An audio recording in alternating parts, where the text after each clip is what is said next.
함께 우리 제목을 따라 하시겠습니다. 괴로울 때 주님의 얼굴 보라. 한 번 더 따라 하시겠습니다. 괴로울 때 주님의 얼굴 보라. 네, 고맙습니다. 감사합니다.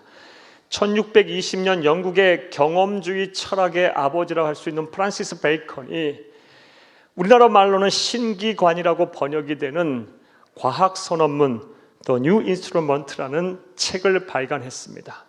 이 과학선언문 안에는 우리가 너무나도 잘 아는 명언이 하나 기록이 되어 있습니다. 그것은 바로 아는 것이 힘이다. Knowledge is power. 날 아는 것이 힘이다 라는 명언이 기록되어 있습니다. 즉 우리가 배우고 경험하고 알게 된 지식이 우리가 이 세상을 사는 동안 우리를 평안하게 하고 우리를 이롭게 하며 우리를 자유하게 한다라는 것입니다. 그러므로 우리는 세상 떠나는 그날까지 계속해서 부지런히 세상을 알기 위해 힘써야 합니다. 이런 노력과 실천이 저와 여러분 가운데 있기를 간절히 바랍니다. 자, 그런데 절대 진리이자 생명의 말씀인 이 성경은 우리가 반드시 알고 배우고 익혀야 할 지식은 따로 있다라고 우리에게 말을 하고 있습니다. 자, 그렇다면 그 지식이 무엇일까요? 바로 우리 구주 예수 그리스도를 아는 지식입니다.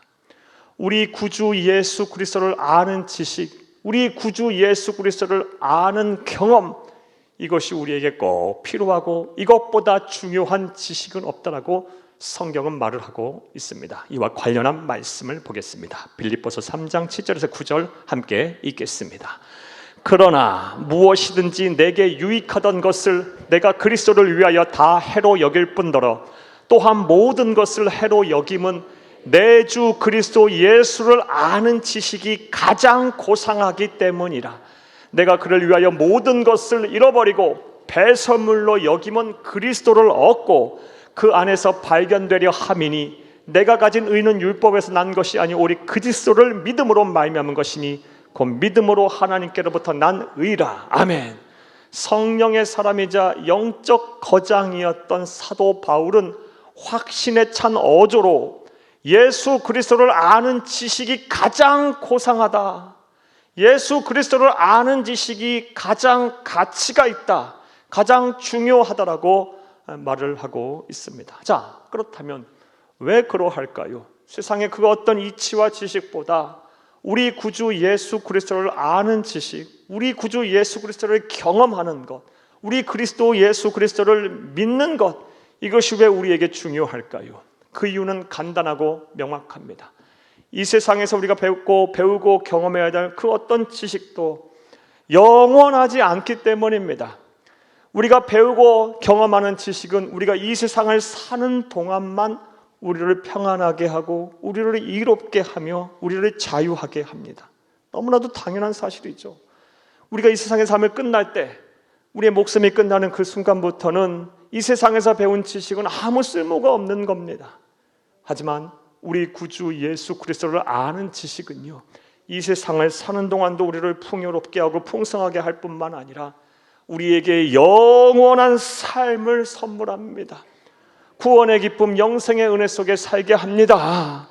그러하기에 우리 구주 예수 그리스도를 아는 지식이 우리에게 가장 가치가 있고 중요한 것입니다. 그런 의미에서 사도 베드로도 사도 바울과 같이 확신에 찬 어조로 우리 구주 예수 그리스도를 아는 지식에 힘써라고 말하고 있습니다. 고린도후서 3장, 베드로후서 3장 18절을 함께 보겠습니다. 오직 우리 구주 곧 구주 예수 그리스도의 은혜와 그를 아는 지식에서 자라가라. 영광이 이제와 영원 날까지 그에게 있을지어다. 아멘.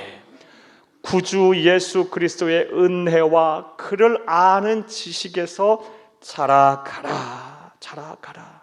그리할 때 비로소 이 세상 사는 동안도 하나님의 은혜와 하나님이 주시는 풍요로운 삶을 살 뿐만 아니라 구원을 체험하고 경험해야 살 뿐만 아니라 우리 사후 천국에서 영생복락을 누리게 하신다라는 것입니다. 자, 그러므로 저와 여러분은 그 어떤 지식보다 예수 그리스도를 아는 지식에 더욱 열심을 다해야 할 줄로 믿습니다. 그런 의미에서 오늘 본문 말씀은 우리에게 매우 중요합니다. 왜냐하면 오늘 본문 말씀은 2절밖에 안 되는 짧은 구절, 엄밀히 얘기해서는 1절밖에 안 되는 이 짧은 구절이지만 이 구절 통해서 우리는 우리 주 예수 그리스도가 어떤 분인가를 잘 알 수가 있기 때문입니다. 자, 그렇다면 오늘 본문 말씀을 통해서 알 수 있는 예수님은 어떤 분이실까요? 자, 이제부터 따라하시겠습니다. 첫째로, 인생의 기가 꺾이고 세상에 눌려 있는 자를 다시 일으켜 세우시는 분이십니다.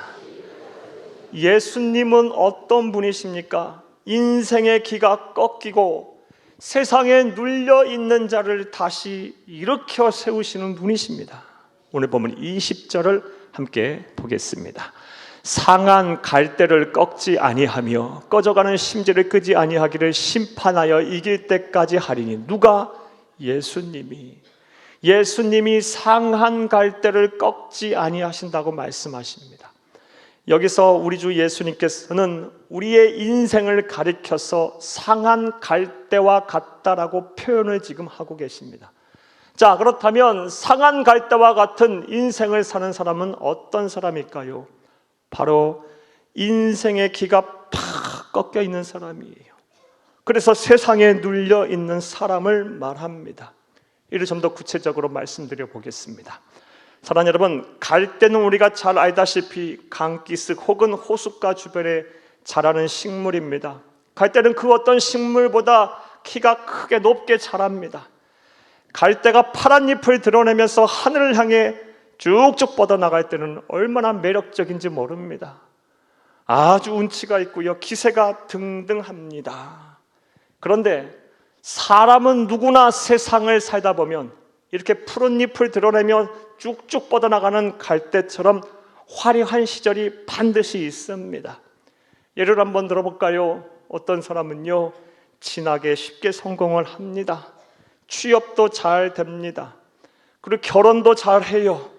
직장과 사업장에서 승진도 하고 인정도 받습니다. 돈도 많이 벌어서 여유로운 삶을 삽니다. 무엇보다 젊고 건강해서 무슨 일을 해도 할 수 있겠다라는 자신감이 막 넘쳐나요. 사랑하는 여러분, 하지만 우리 모두가 공감하다시피 이러한 화려한 시절이 내 평생 계속되지는 않습니다. 반드시 때가 되면 사람은 누구나 인생의 기가 꺾일 때가 옵니다. 어떤 사람은 40대에 이게 오고, 어떤 사람은 50대에 올 수 있고, 어떤 사람은 60대, 70대에 올 수 있으며, 심지어 어떤 분들은 20대, 30대에 인생의 기가 꺾이시는 분들도 계세요. 사랑하는 여러분, 여러분들은 어떠십니까? 지금 여러분의 삶의 모습, 여러분의 심정은 어떠십니까? 여러분 또한 인생의 기가 꺾여 상한 갈대와 같은 지금 인생을 살고 계시지는 않으십니까? 그런데 문제는 이렇게 상한 갈대와 같이 인생의 기가 꺾이는 순간부터 우리가 세상으로부터 외면을 당하는 난단데에 있습니다. 사람들이 나를 찾지 않아요. 나를 더 이상 귀하게 여기지 않아요. 내가 세상으로부터 잊혀진 존재가 되어 갑니다. 무엇보다 무시도 당하고요, 내 편이라고는 하나 없게 돼요. 사랑하는 여러분, 여러분에게 다시 한번 여쭤보겠어요. 여러분의 마음을 진정으로 이해하고 도와주며 여러분과 함께하고 여러분의 힘이 되는 그런 분들이 여러분 주변에는 계십니까? 여러분의 인생의 기가 꺾여서 세상에 눌려 세상으로부터 외면을 당하고 잊혀짐을 당하는 그런 상황 속에 계시지는 않으십니까? 그런데 세상은 그런다 할지라도 우리 주 예수 그리스도께서는 인생의 기가 꺾이고 세상에 눌려있는 자를 절대로 외면하시는 분이 아닙니다. 오히려 그러한 상황 속에서 우리 구주 예수 그리스도를 믿고 바라보게 되면, 찾게 되면, 믿게 되면, 섬기게 되면, 따르게 되면 인생의 기가 꺾이고 세상에 눌리는 자를 찾아오셔서 다시 일으켜 세우시는 분이십니다. 그런 분이 우리가 믿고 섬기고 전해야 할 예수 그리스도이십니다. 성경을 보게 되면 그러한 은혜, 그러한 복을 누린 사람들의 이야기로 가득 차 있습니다. 그 중에서 한 분을 여러분에게 소개하면 바로 다윗입니다. 다윗은 우리가 잘 알다시피 고대 이스라엘의 2대 왕이었습니다. 그리고 오늘날도 이스라엘 사람들의 가장 사랑과 존경을 받는 그런 사람입니다. 자, 그런데 그런 다윗이 50대 중후반 혹은 60대 초반에 인생의 기가 확 꺾여버렸어요. 상한 갈대와 같은 인생이 돼버렸습니다. 내용인즉슨 그가 가장 사랑했던 아들인 압살롬이라는 인물이 반란을 일으켰어요. 아들이 아버지를 죽이겠다고 칼과 창을 들이댔어요. 경황이 얼마나 없었는지 다윗이 아들의 칼과 창을 피해서 피난을 가는데 백주대 낫에 신발도 신지 못하고 도망가야만 했어요. 얼마나 마음이 힘들고 어려웠겠습니까? 그때 쓴 시가 바로 시편 3편이에요. 시편 3편 1절과 2절을 함께 보겠습니다. 여호와여, 나의 대적이 어찌 그리 많은지요. 일어나 나를 치는 자가 많으니이다. 많은 사람이 나를 대적하여 말하기를 그는 하나님께 구원을 받지 못한다 하나이다. 아멘. 자식에게 버림받고 친구들에게 버림받고 그리고 그렇게 칭송하고 존경하고 찬사를 보냈던 사람들이 다 떠나가 버리고 이 사람이 내 편인지 내 편이 아닌지 구분이 안 되는 상황에 놓이게 됐어요. 많은 사람들로부터 조롱과 모욕의 소리가 막 들립니다. 심지어 이런 소리까지 해요. 그는 하나님께 구원을 받지 못한다. 다윗이 얼마나 마음이 힘들었겠습니까? 인생의 기는 팍 꺾여버리고 세상에 눌려버린 상황이 된 거예요. 사랑하는 여러분, 그런데 이런 상황 속에서 다윗의 위대함은 그냥 그런 자리에 주저앉지 않았다는 거예요. 예수 그리스도 하나님을 바라보았다는 거예요. 하나님을 바라보았더니 놀라운 일이 다윗에게 일어났어요.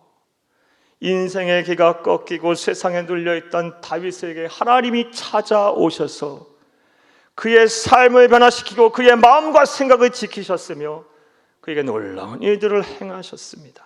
이어지는 시편의 말씀 보겠습니다. 시편 3편 6절에서 8절 함께 보겠습니다. 천만인이 나를 애워싸 진친다 하여도 나는 두려워하지 아니하리이다. 여호와여 일어나소서. 나의 하나님이여 나를 구원하소서. 주께서 나의 모든 원수의 뺨을 치시며 악인이 이를 꺾으셨나이다. 구원은 여호와께 있사오니 주의 복을 주의 백성에게 내리소서. 아멘.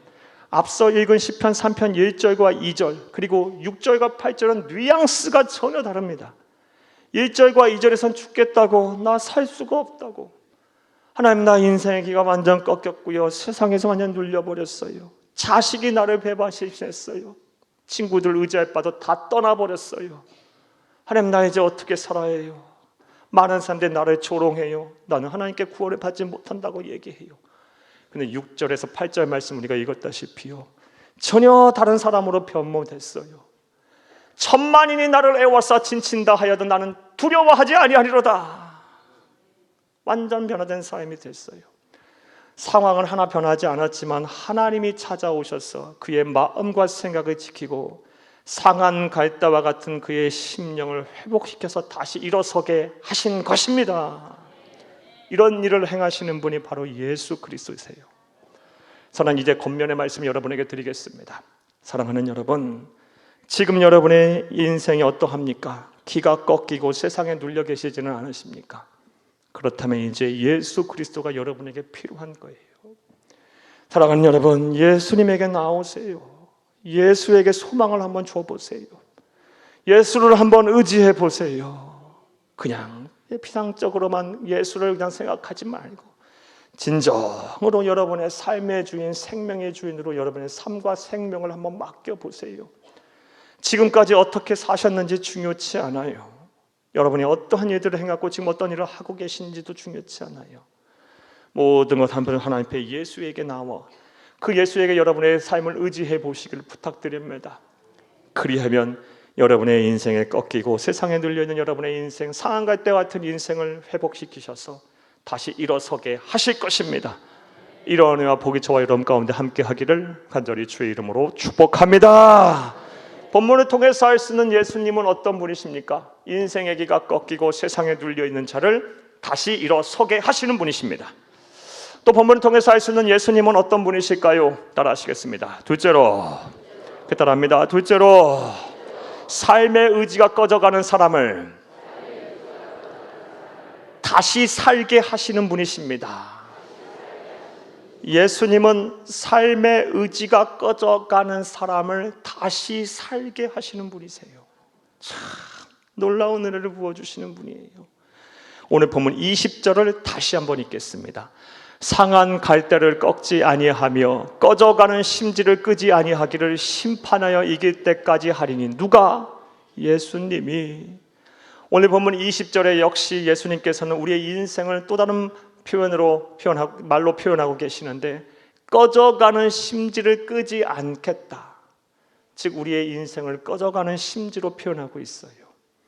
그렇다면 꺼져가는 심지와 같은 인생을 사는 사람은 어떤 사람일까요? 바로 삶의 의지가 꺼져가는 사람을 말해요. 쉽게 말해 살고 싶지 않은 사람, 죽지 못해 사는 인생을 말해요. 소망이 없어요. 감동도 없어요. 왜 살아야 하는지도 모르겠어요. 목숨이 그냥 붙어있어 사는 것뿐이에요. 의미도 없고 방향도 없고요. 가치도 없어요. 그냥 죽지 못해 사는 인생, 기쁨도 없고 행복도 모르겠고 몸이 건조한 인생을 사는, 이 꺼져가는 심지와 같은 사는 인생을 사시는 분들이 의외로 참 많습니다. 여러분, 사랑하는 여러분 어떠십니까? 특별히 우리 주변에, 우리 사회에는 이런 분들이 정말 많은 것 같습니다. OECD 경제협력개발기구, 소위 그래도 세상에서 잘 산다고 하는 나라 38개국의 모임 가운데 우리나라가 자살률 1위라는 건 어제 오늘 일도 아닙니다.